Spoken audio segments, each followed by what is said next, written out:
Big boss season 9 ఆట మొత్తం చూసిన వాళ్ళెవరైనా సరే గుండెల మీద చేయి వేసుకొని చెప్పండి. కమెడియన్ ఇమాన్యుయల్ కంటే తనుజ, కళ్యాణ్, డెమాన్ పవన్లు బాగా ఆడారా? అసలు బిగ్ బాస్ సీజన్ 9 నిలబడింది అంటే ఇమాన్యుయల్ వల్లే అనడంలో ఎలాంటి సందేహం లేదు. అతను గొప్పగా ఆడాడు, అందరినీ అలరించాడని మనం చెప్పడం కాదు. బిగ్ బాస్ హోస్ట్ నాగార్జునతో పాటు బిగ్ బాస్ కూడా పదే పదే చెప్తూ ఉండేవారు. ఈ సీజన్లోనే కాదు, మొత్తం బిగ్ బాస్ తెలుగు హిస్టరీలోనే ఇమాన్యుయల్ ఎంటర్టైన్ చేసినంతగా మరే ఇతర కంటెస్టెంట్ చేయలేదు. మునుముందు ఆ స్థాయిలో చేస్తారో కూడా తెలియదు అన్నంత వినోదాన్ని పంచాడు. బిగ్ బాస్ లో ఏడవడం, ఏడిపించడం చాలా ఈజీ, కానీ నవ్వించడం చాలా కష్టం. ఆ కష్టమైన పనిని భుజాలకెత్తుకొని సీజన్ 9 ప్రారంభం నుంచి ముగింపు వరకు ఎంటర్టైన్ చేసి ఎంటర్టైనర్ ఆఫ్ ది హౌస్గా నిలిచాడు.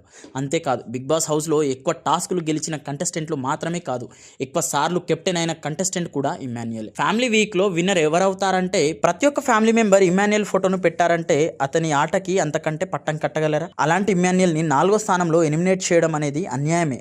పోనీ నిజంగా ఇమాన్యుయల్కి ఓట్లు రాలేదు, అందుకే ఎలిమినేట్ చేశారు అని అనుకోవడానికి కూడా లేదు. ఎందుకంటే ఏ ఆన్లైన్ పోల్ చూసినా కూడా ఇమాన్యుయల్ 2-3 స్థానాల్లోనే ఉన్నాడు. కొన్ని పోల్స్లో అయితే తనుజని కూడా బీట్ చేశారు. అలాంటి ఇమాన్యుయల్ విన్నర్ రన్నర్ లేకపోయినా కూడా ఖచ్చితంగా 3వ ప్లేస్లో ఉంటాడు. ఎంతో కొంత సూట్ కేసు తీసుకుని బయటకు వస్తాడని అంతా అనుకున్నారు. కానీ అనూహ్యంగా అతని 4వ స్థానంలో ఎలిమినేట్ చేయడంపై కామన్ ఆడియన్స్ కాదు, రోహిణి లాంటి మాజీ కంటెస్టెంట్లు, జబర్దస్త్ ఆర్టిస్టులు కూడా సోషల్ మీడియా వేదికగా గరం అవుతున్నారు. సరిగ్గా బిగ్ బాస్ హౌస్లో ఉన్నప్పుడు కమెడియన్లను విన్నర్లుగా చూడరా? ప్రారంభంలో ఇమాన్యుయల్ని హీరోని చేసిన బిగ్ బాస్ చివరిలో జీరోని చేసింది. ఈ సీజన్ బిగ్ బాస్ చూస్తే మీకేమనిపించిందో కమెంట్ బాక్స్లో కమెంట్లు చేయండి.